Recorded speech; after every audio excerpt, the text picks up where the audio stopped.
We'd like to show you the work we're doing here in Hillingdon, an area west of London, where we're bringing together hospital services, community care and GP services to form a partnership to provide more joined-up care for older people.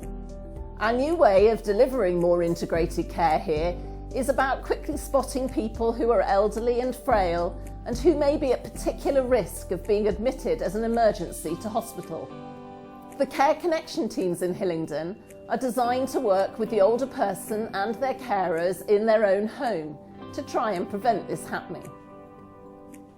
The key part of this work is developing a personalised care plan.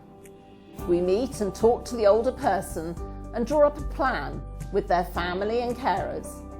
This provides support both immediately and, ever more importantly, prepares them for what to do should the situation change. The idea is to organise the best possible care to enable people to stay in their own home.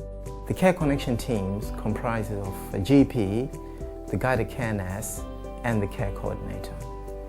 Really, it's health professionals coming together to provide joined-up care for the patients and to ensure that the patients have the best quality care they could possibly receive and also the best possible experience of using our services. My main roles as a care coordinator, I'm looking at identifying new patients using data and tools. I'm looking at care planning them along with the guided care nurse, so we will go out and see patients, care plan them, and then I will be ongoing as a key contact to review their care plans and escalate them if needs be to the GP or guided care nurse. I think my favourite parts of the job are working as part of a team, so I get to work closely with the guided care nurse and the GP, and also being part of the patients' lives and supporting them on their ongoing journey. Okay, so you've got the care plans, Amy? Yep. Eileen mentioned, I've discussed it with the GPs, what the podiatrist wanted, that heel balm. So I prescribed that, but I think I've got to prescribe Brian. He needs more Cetraben, yeah.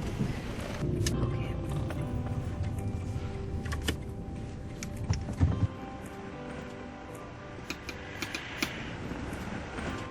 Well, initially I do a top-to-toe examination and obviously medication review.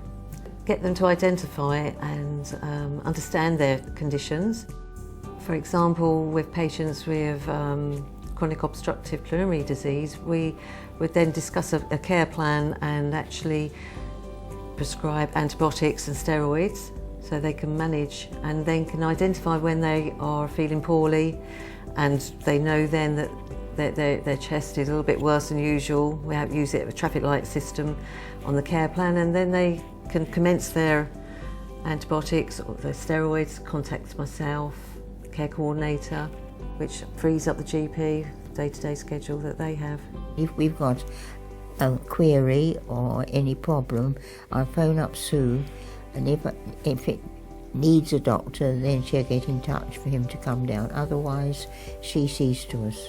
She's very good. Some of the patients have really quite complex issues, and very often as a GP, you're trying to deal with all those problems yourself without having any assistance or guidance. And now we have this regular discussion once a week, and we've got as many partners as possible in the room and the other members of the team. And we first of all discuss the patients who are on the guided care nurse's workload. We try and discuss them all, and obviously some quite complex issues for patients who've been unwell during the previous week. Patients are better looked after than they used to be. I think we have a better understanding about what is available in the community, in particular what support there is for the patient and their carers on discharge. And we also know that when there is a problem, there is somebody that will contact us and speak directly to us or arrange for a referral to the Rapid Access Clinic so we can support somebody and prevent an unnecessary readmission or attendance at hospital. I think patients realise that they feel safer in the transition between different health professionals, and I think they feel that they're having to repeat their story less often, which is obviously a bonus for them, and they feel much more supported. So by providing phone call support as well as actually seeing people in Rapid Access Clinic, we can help prevent an unnecessary admission or attendance to hospital and actually support patient care better. The fact that they can contact the guided care nurse straight away, and that guided care nurse is in the practice nearly every day as well and talks to us and asks our advice, and we ask them advice for how to look after the patients. And I've become very enthusiastic about the whole process because it's been so effective, and I really think this sort of thing should be done in every practice. Having Sue and Amy there that we can call on is a great asset and is a peace of mind too. Hillingdon's integrated partnership builds care around the needs of the patient. The Care Connection teams proactively join the dots together to make access to healthcare as easy as possible, ensuring patients get the specialist support they need in the community.